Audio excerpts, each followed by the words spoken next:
안녕하세요. 저는 40대 중반의 광명 사는 아이 엄마입니다. 이야기를 어디서부터 풀어야 할지 모르겠네요. 아마도 제 어린 시절 얘기부터 해야겠군요. 저희 아버지는 참 잘생기셨습니다. 흔히 잘생기면 얼굴값 한다고 하잖아요. 저희 아버지가 딱 그랬어요. 저희 엄마랑 결혼하고 나서도 이 여자 저 여자 만나고 싶으면 다 만나고 다녔고 저희 남매가 태어나고 나서도 바람기는 여전하셨다더군요. 그러다 아버지 회사 막내였던 어떤 어린 여자와 바람이 났는데 그 전과는 달리 꽤 깊은 사이였는지 2년을 붙어 다니며 저희 엄마 속을 썩였다고 하더군요. 요즘에야 남자 바람나면 바로 양육비 받아 이혼하면 그만이라지만 그때는 어디 이혼이 쉬운가요? 이렇다 할 직업도 없는 엄마는 죽으면 죽었지 이혼을 생각하진 못하셨던 것 같아요. 그래서 아버지께 매달려도 보고 화도 내보고 심지어 엄마가 저희 두고 집도 일주일간 나갔다 왔지만 효과는 없었다고 해요. 집 나갔다 돌아왔을 땐 그 집 꼴로 밥도 제대로 못 먹으며 울고 있는 자식들 모습에 되려 엄마 가슴에 더 큰 상처와 죄책감만 남을 뿐이셨고요. 그러다 아버지가 제 나이 10살쯤 내연녀랑 아이의 살림을 차려서 살겠다고 집을 나가셨고 엄마는 상심할 틈도 없이 저희 남매를 위해서 시장이랑 공장 다니며 정신없이 일하실 수밖에 없었습니다. 사실 아빠가 집을 나가기 전에도 생활비를 주지 않으셔서 엄마는 부업으로 시장 나가서 상인들 돕고 하루 품삯 받고 그러시긴 했어요. 엄마는 저녁 8시쯤 귀가하셨고 집에 오시자마자 술을 드셨어요. 정말 단 하루도 빠짐없이요. 술에 취하면 늘 짐승처럼 울부짖으며 떠나간 아버지에 대한 원망을 내뱉는 엄마였고 가끔은 저희를 때리기도 하셨습니다. 저는 그래서 엄마가 일 마치고 집에 돌아오는 그 어둑어둑한 시간이 제일 무서웠어요. 저는 의지할 사람이 오빠밖에 없었습니다. 오빠도 참 어린 나이였지만 그 와중에 어린 저를 보호하려고 엄마 대신 맡기도 했고 저한테 밥도 챙겨준 보호자였어요. 제 어린 시절은 이렇게 우울했습니다. 그래도 오빠가 있어 버틸만 했던 삶이었죠. 그러던 어느 날 엄마가 퇴근길 버스 안에서 갑자기 돌아가셨어요. 심장마비셨습니다. 나중에 듣기로는 어머니께 기저질환이 있었는데 오랜 우울증과 알코올 중독으로 몸이 점점 더 망가지셨던 것 같아요. 그때가 저 고2 때였습니다. 처음으로 하늘이 무너지는 슬픔이 무엇인지 가슴 절절히 느끼게 되었고 장례식장에도 오지 않는 아버지를 죽이고 싶을 만큼 원망했어요. 저희 엄마도 부모님을 일찍 잃은 고아셨기 때문에 장례식장은 저랑 오빠 그리고 아빠 쪽 먼 친척분들 몇 분이 다였을 만큼 쓸쓸했던 기억이 나네요. 대학생이었던 오빠는 엄마 돌아가시자마자 저 책임지겠다고 학교도 휴학하고 알바하면서 저 먹여 살려줬어요. 그리고 동생 부양해야 한다는 이유로 군대도 공익으로 빠졌습니다. 그런 오빠한테 너무 고맙고 미안해서 저도 방황하지 않고 공부 열심히 해서 명문대 들어갔고요. 엄마가 돌아가셨다는 슬픔에 마냥 빠져있지 않도록 오빠가 정말 많이 노력했어요. 오빠도 이제 갓 20살 된 어린애였을 텐데 동생을 위해서라면 체면 구겨지는 것도 아랑곳 않고 친구들한테 돈까지 빌려가며 제 겨울 잠바도 사주고 주말엔 롯데월드도 가고 그랬습니다. 그만큼 오빠는 제 생각을 많이 해준 유일한 보호자였어요. 저랑 오빠는 대학을 같이 졸업하고 취업도 거의 비슷하게 동시에 했습니다. 그렇게 둘이 서울에 집 얻어서 같이 살았고 나중에 오빠한테 너무 착한 여자친구가 생겨서 오빠 인생에도 드디어 빛이 들어온 듯 행복해 보였는데 정말 하늘이 원망스러울 만큼 비극적인 일이 또 생겨버렸습니다. 오빠가 여자친구랑 데이트하던 중에 서울 한복판에서 교통사고를 당했어요. 오빠는 즉사했습니다. 그때가 오빠 나이 28, 저는 25살이었어요. 사실 오빠 잃고 한 1, 2년간은 제가 뭐하고 살았는지 기억이 잘 안 납니다. 오빠 장례식장에서도 두어 번 실신했고 조문객들을 제대로 맞아들이지도 못했습니다. 그 정도로 충격이었고 고통이었어요. 엄마 잃었을 때보다 더 타격감이 컸던 것 같네요. 고생만 하던 오빠가 이제야 행복해지려던 찰나 그렇게 운명을 달리한 것이 인간적으로 딱하기도 했고요. 오빠 장례식장에도 아빠는 오지 않았습니다. 엄마와 이혼을 한 게 아니라서 아직 호적에 그대로 아버지가 있었지만 연락처를 몰랐어요. 그래서 알릴 방법이 없기도 했죠. 그렇게 제 삶은 비극의 연속인가 보다 하고 정말 낙없이 살았습니다. 회사도 다니기 싫었는데 오빠가 저 직장 합격 소식 들었을 때 한 말 때문에 꿋꿋이 다녔어요. 은지야, 대기업 입사하게 된 거 축하한다. 그동안 너나 나나 고생 많이 했으니 이제부터라도 남부럽지 않게 살자. 끝까지 버티고 우리 꼭 행복하게 살자. 오빠가 내 뒷바라지 해줘서 명문대도 들어갔고 그 덕분에 이 직장 갖게 된 거잖아. 고마워. 그때 저희 남매 대화가 아직도 생생하고 제 첫 월급을 몽땅 오빠한테 줬는데 오빠가 안 받는다고 신랑이 했던 것도 기억이 납니다. 그런 추억이 있는 소중한 직장이라 성실히 다녔고 그 덕분인지 그곳에서 지금의 신랑을 만나게 되었습니다. 지금의 신랑에게 저는 사귄 첫날 제 기구한 가정사를 펑펑 울며 밝혔고 신랑은 저보고 너무 고생했다며 앞으로는 웃을 일만 있도록 자신이 노력하겠다고 했어요. 그 말은 정말이었습니다. 제 아버지가 일평생 바람만 피웠기 때문에 제가 남자에게 신뢰가 없는 걸 알고 남편은 더 노력해줬어요. 어딜 가든지 행선지를 저한테 투명하게 공개했고 불필요한 만남 자체를 안 가졌습니다. 단 한 번도 여자 문제로 제 속 썩인 적 없고 여가 시간은 항상 저랑 보냈어요. 그런 모습에 저는 믿음이 생겼고 행복한 가정에 대한 꿈을 슬쩍 꾸게 되었습니다. 그 전에는 비혼주의였거든요. 그렇게 3년 정도 연애하다 결혼했고 결혼한 이후로는 더 행복해졌습니다. 태어나 처음 느껴보는 가정에서의 안정감, 정말 이대로 죽어도 좋을 만큼 행복하더군요. 시댁분들도 너무너무 좋으셨어요. 제가 어릴 때 고생 많이 했던 것, 이렇다 할 친정도 없는 점 모두 포용하며 저를 이해해 주시고 또 배려해 주셨습니다. 세아가 이번 명절에는 우리 집에서 하루만 자고 일찍 내려가 니들끼리 시간 보내거라. 둘 다 일 다니느라 힘들 텐데 좀 쉬어야지. 어머님, 저 명절 내내 어머님이랑 있으려고 지금 빤스 5개나 가져왔는데요? 저도 어느새 어머님께 정이 많이 붙어서 애교스럽게 행동했고 그런 제 모습에 어머님도 저를 많이 아껴주셨어요. 아마도 저는 부모님에 대한 정이 많이 그리웠던 모양입니다. 집에 거의 없는 아버지, 항상 화만 내던 어머니, 그런 부모님 밑에서 자란 저는 늘 목말랐어요.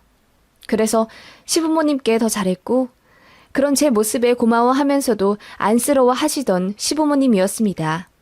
누구보다 행복한 결혼 생활과 시댁 라이프를 즐기며 저는 아이도 하나 낳았어요. 일과 육아 병행하느라 너무 고된 워킹맘 생활이었지만 집에 돌아가면 따뜻하고 깨끗한 넓은 집, 저만 아는 가정적인 남편, 순하고 착한 아이가 있으니 정말이지 100억 가진 부자도 부럽지가 않더라고요. 그렇게 아이가 초등학교 고학년이 되었을 때 제 삶이 완전히 흔들리는 한 통의 연락을 받고 말았습니다. 모르는 번호로 전화가 오길래 직장 관련자인 줄 알고 받았는데 상상도 못한 목소리가 들리더군요. 은지야, 잘 지냈니? 누구세요? 나다, 네 아버지. 저는 듣자마자 보이스피싱을 의심하며 피식 웃었습니다. 연락이 끊어진 지 30년이 다 되어가는데 아버지가 내 번호를 무슨 수로 알아내며 또 안다고 한들 무슨 염치로 연락을 하나요? 그래서 듣자마자 끊으려고 하니 거기서 다급하게 절 잡더라고요. 은지야, 이제 연락해서 정말 미안하다. 제발 한 번만 날 만나줄 순 없겠니? 라며 울부짖는 소리가 들렸고 그제야 저는 그 전화의 주인공이 아버지임을 알게 되었습니다. 종종 상상했어요. 아버지를 우연이라도 만나게 되면 나는 어떻게 해야 할까? 저는 그 얼굴에 침을 뱉고 욕을 하며 내 속 안의 깊은 원망을 모조리 털어내 버리라 다짐했었어요. 당신 때문에 우리 가족이 얼마나 고통받았었는지 그 인간을 밧줄로 꽁꽁 묶어 붙잡아두고 귀에 고래고래 소리치며 알려주고도 싶었습니다. 그런데 막상 아버지 목소리를 들으니 머릿속이 새하얘지더라고요.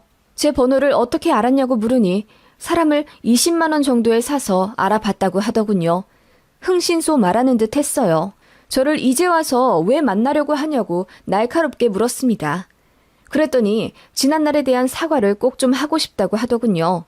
오빠 죽은 것도 뒤늦게 알았다면서 염치 없지만 오빠 있는 곳을 알려주면 꽃이라도 두고 오고 싶다면서 펑펑 우는 소리에 저도 모르게 눈물이 나더군요. 그날은 그냥 헛소리 하지 말라고 소리 질러버리고 끊어버렸습니다. 다시는 전화하지 말라는 말과 함께요. 전화 끊고 나서 뒤늦게 몸이 미친 듯이 떨리며 오한이 오더라고요. 그것은 분노였습니다. 집에 와서 남편에게 엉엉 울며 고백하고 정말 남편 만난 이후로 한 번도 울지 않았는데 10몇 년 만에 대성통곡했어요. 남편은 어떤 선택을 해도 제 맘대로 하는 게 맞는 거라면서 연락하기 싫으면 차단해버리라고 했습니다. 저도 그게 맞다고 생각했는데 마지막 아버지의 목소리가 너무 가슴에 남더라고요. 마지막 사과를 하고 싶다는 말에 이상한 궁금증이 생기기도 했고요. 그렇게 아버지 전화를 막무가내로 끊은 지 딱 일주일 되던 날 제가 먼저 전화를 걸었습니다. 그 잘난 사과 대체 어떻게 할지 궁금하기도 했고 어머니와 오빠 대표에서 제가 대신 지난날에 대한 사과를 받고 싶은 마음도 있었어요. 그래서 전화를 했고 만남 약속도 정했습니다. 그런데 아버지가 본인 몸이 좋지 않아 멀리 가진 못하니까 집 근처로 와줄 수 없겠냐며 사정하더군요. 주소지를 전달받고 조금 놀랐습니다. 완전 시골에 사시더라고요. 제가 생각한 아버지의 마지막 모습은 도시와 잘 어울리는 정장핏의 훤칠한 남자였는데 이런 시골에 사신다니 의아했어요. 아무튼 그렇게 아버지를 만났습니다. 너무 놀랐어요. 얼굴이 엄청 까맣더라고요. 눈동자도 노랗고요. 몸은 말랐는데 배는 불러서는 딱 봐도 어디 심각하게 아픈 사람 같았습니다. 사실 아버지를 보자마자 찬물을 끼얹을까 아님 욕을 한 바가지 해버릴까 고민을 했었거든요. 그런데 거동도 불편해하는 아버지를 보니 그 생각이 쏙 들어가더군요.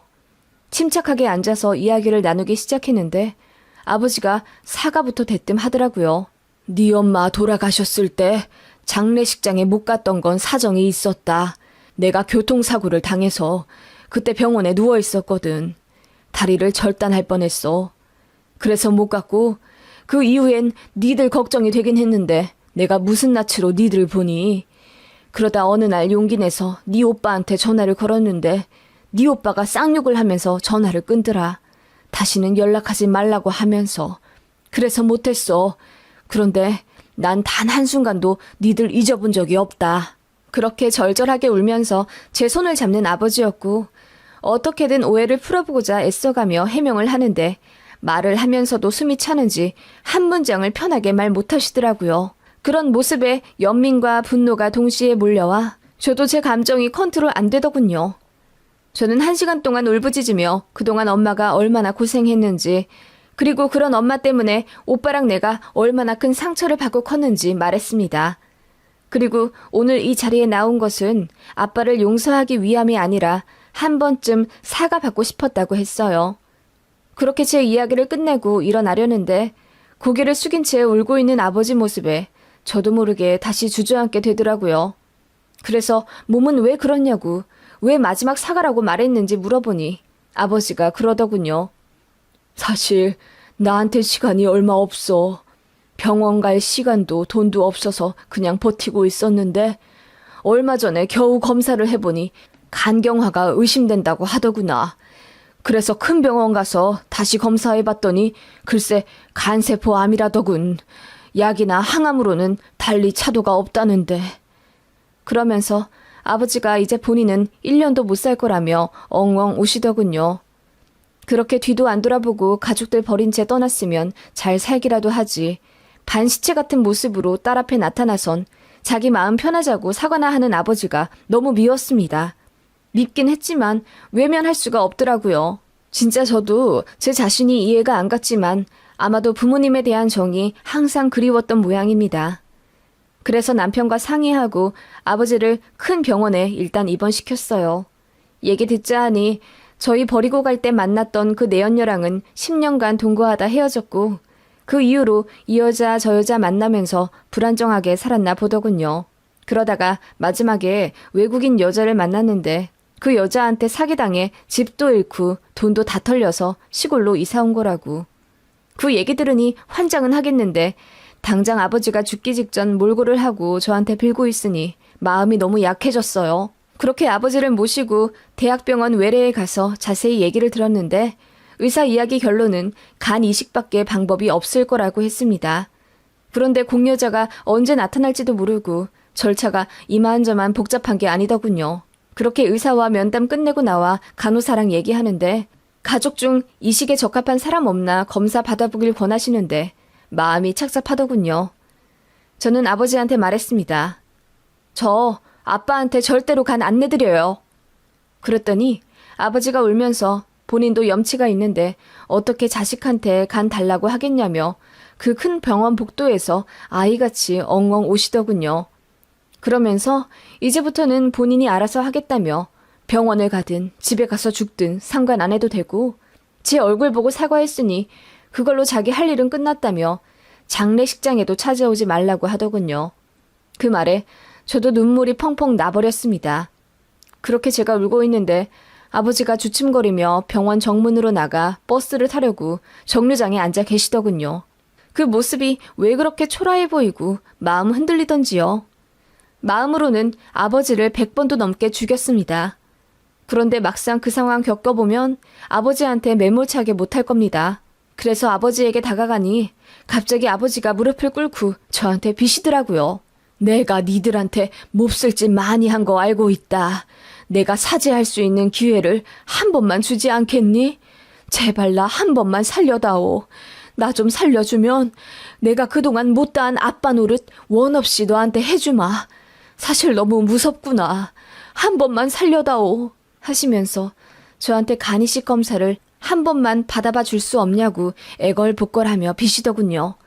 그 말에 저는 가슴이 무너질 듯 흔들렸습니다. 너무 원망스럽지만 또 너무나 간절히 원했던 아버지. 그런 아버지가 죽기 직전에야 나타나서는 앞으로 못다한 아빠 노릇 할 테니 한 번만 도와달라 하는데 제 가장 약한 부분을 건들고 또 흔드는 것 같았어요.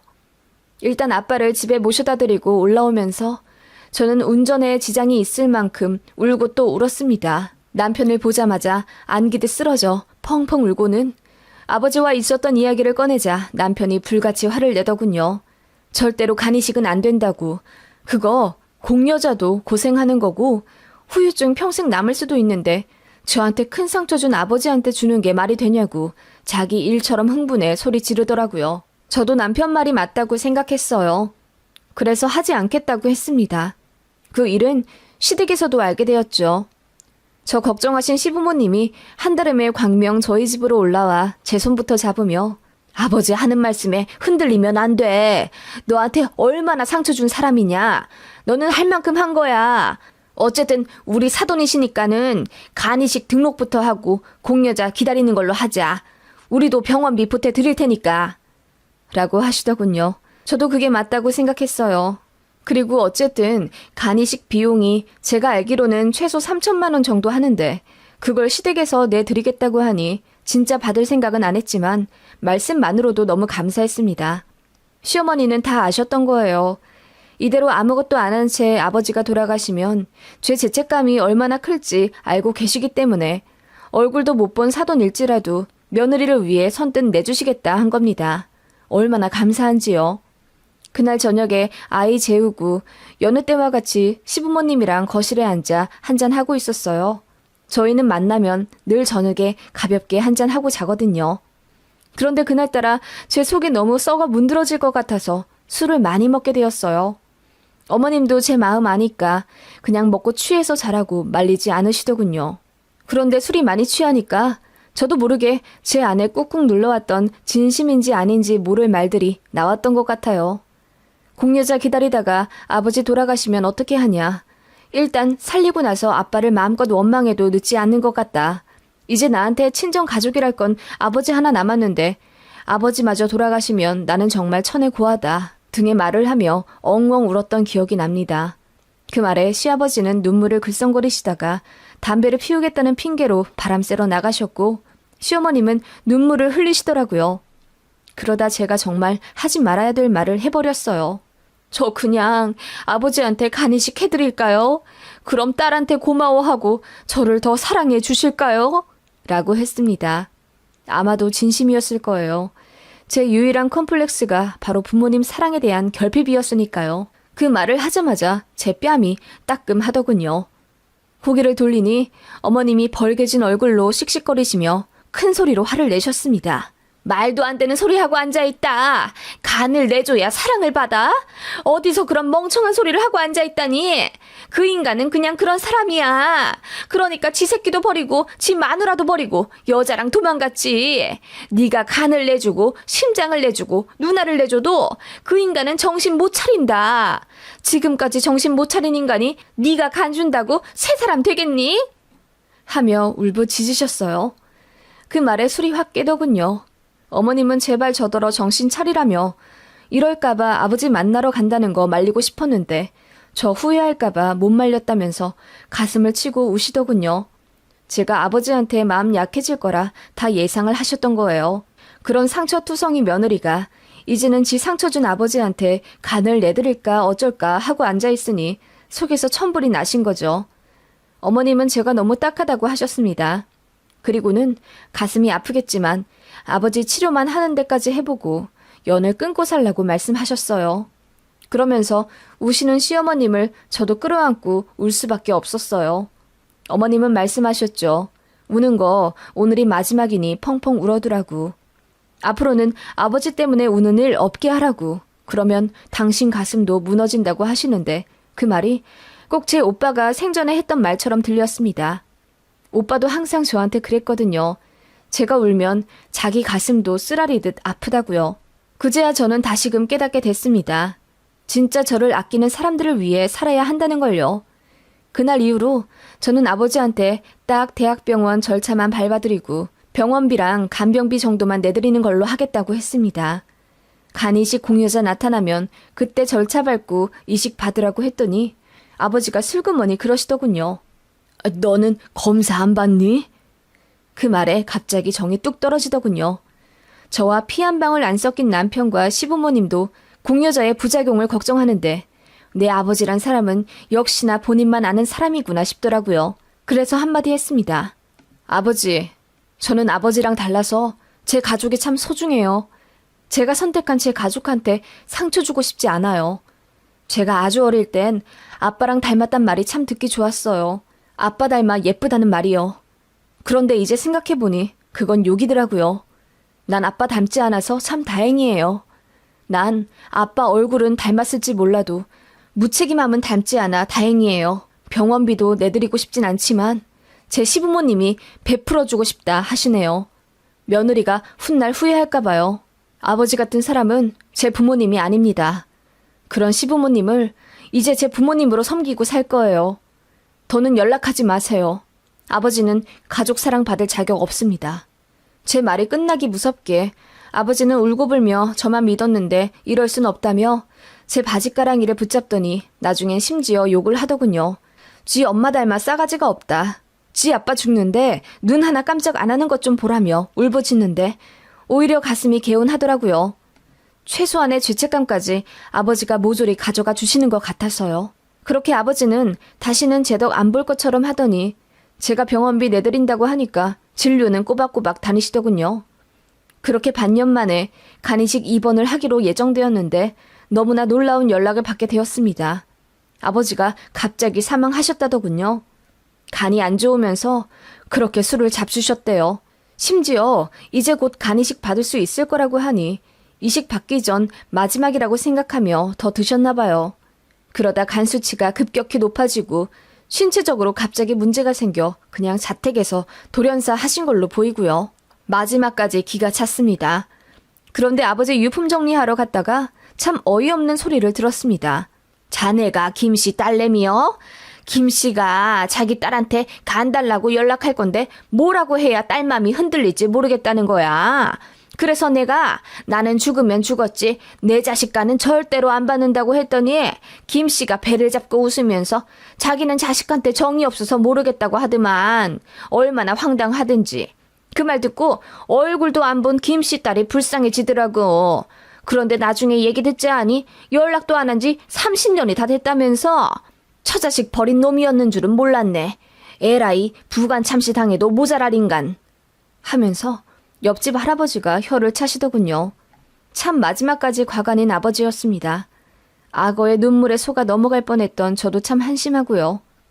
아버지 돌아가시고 난 후에도 참 황당한 일이 있었어요. 아버지 사기치고 떠났다는 그 마지막 여자가 아버지 보험금 수령한다고 한국에 왔더라고요. 수익자가 그 여자로 되어 있었는데 그간 보험비도 제대로 수납하지 못해서 사망 보험금도 얼마 안 되더라고요. 그래서 그것 때문에 경찰서랑 법원도 들락날락했고 결국 그 여자가 보험금 2천만 원 수령하는 대신 납골당 관리를 그 여자가 하기로 했어요. 안 봐도 비디오죠. 연마다 내는 납골당 금액을 그 여자가 잘도 내주겠어요. 아마도 아버지의 유골함은 아주 외로운 곳에 있을 겁니다. 그게 처자식을 버린 아버지의 최후겠죠. 누군가는 왜 아버지 치료비까지 대주려 했냐고 타박할 수도 있겠지만 그랬기 때문에 불편한 마음 없이 아버지에 대해 회상할 수 있습니다. 제가 아버지를 바로 외면해버렸으면 안 그래도 원망으로 가득 찬 가슴에 죄책감이라는 짐까지 얹게 되겠죠. 그래서 그런지 아버지 돌아가셨다는 소식 들었을 때 눈물 한 방울 나오지 않더라고요. 저는 그날 이후 심리 치료를 받았고 선생님과 깊은 이야기를 하며 마음속 어린 상처에 약을 잘 발라주었습니다. 저는 늘 제가 부모복이 없다고 생각했는데 오히려 아니었어요. 저에게는 그 누구보다 저를 사랑해주시는 시부모님이 계시고 하늘에 간 오빠 대신 저를 아껴주는 남편과 아이가 있습니다.